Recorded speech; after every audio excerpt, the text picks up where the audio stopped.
Welcome to my cooking channel Arushi রান্নাঘর। আরুষির রান্নাঘরে সবাইকে স্বাগত জানাই। শীতের সবজি পালং শাক এবং ছোলার ডাল এবং আটা দিয়ে বানিয়ে ফেললাম পরোটা। তার সাথে শীতের সবজি মটরশুঁটি এবং আলু দিয়ে বানিয়ে ফেললাম মটরশুঁটি এবং আলুর তরকারি।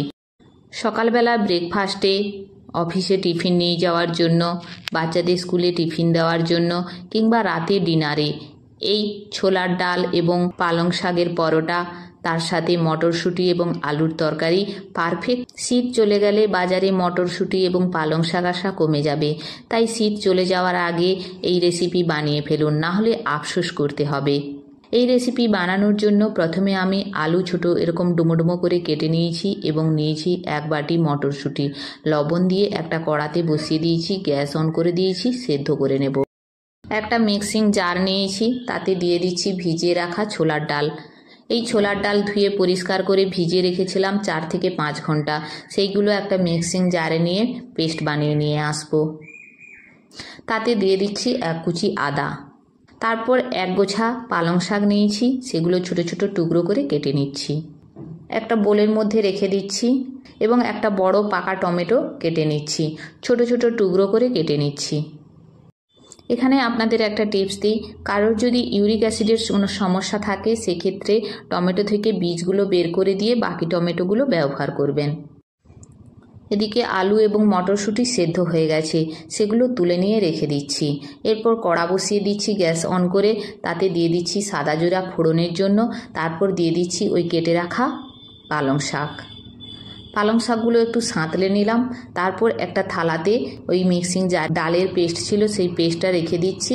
এরপর ওই মিক্সিং জারে দিয়ে দিচ্ছি পালং শাক, সেগুলোও পেস্ট বানিয়ে নিয়ে এসেছি। তারপর একসাথে দিয়ে ওতে জোয়ান, কাশ্মীরি লঙ্কার গুঁড়ো, জিরে গুঁড়ো দিয়ে এবং স্বাদ মতো লবণ দিয়ে এবং আটা মাখিয়ে একটা ডো বানিয়ে নিয়েছি।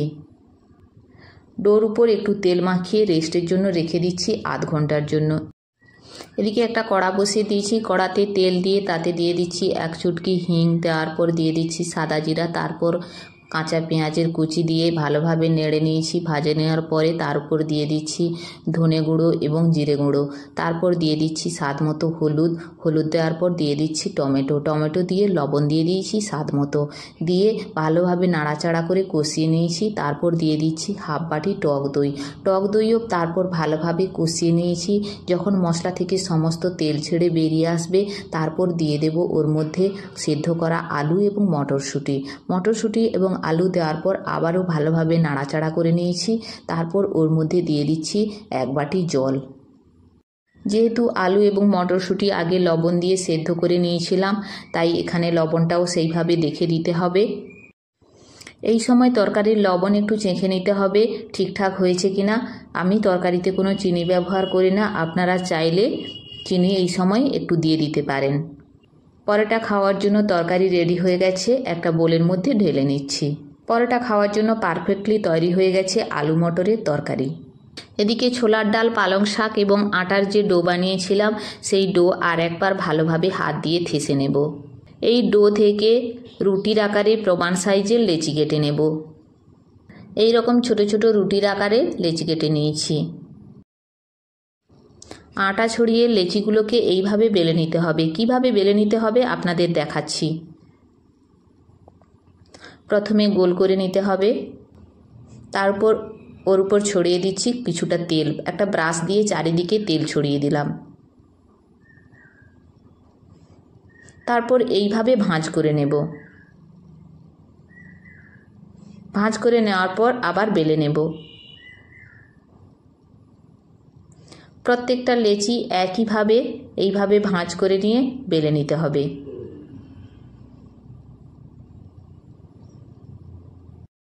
এইভাবে সমস্ত লেচিগুলো বেলে নেওয়া হয়ে গেলে গ্যাস অন করে একটা তাওয়া বসিয়ে দেব।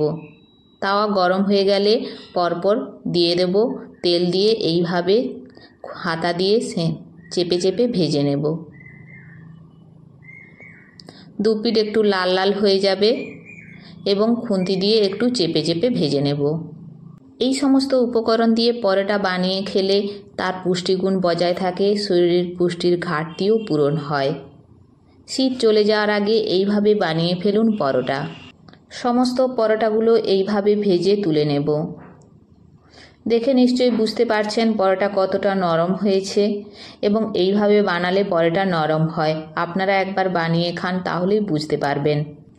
ছোলার ডাল এবং পালং শাক আটা দিয়ে বানিয়ে ফেলুন পরোটা, এবং মটরশুঁটি এবং আলু দিয়ে বানিয়ে ফেলুন তরকারি। শীতের রাতে ডিনারে এই পারফেক্ট রেসিপি একেবারেই জমে যাবে, আর অন্য কিছুর প্রয়োজন পড়বে না। আমার এই রেসিপি যদি আপনাদের ভালো লাগে, প্লিজ লাইক করবেন এবং কমেন্ট করে জানাবেন। ভালো লাগলে সাবস্ক্রাইব করবেন।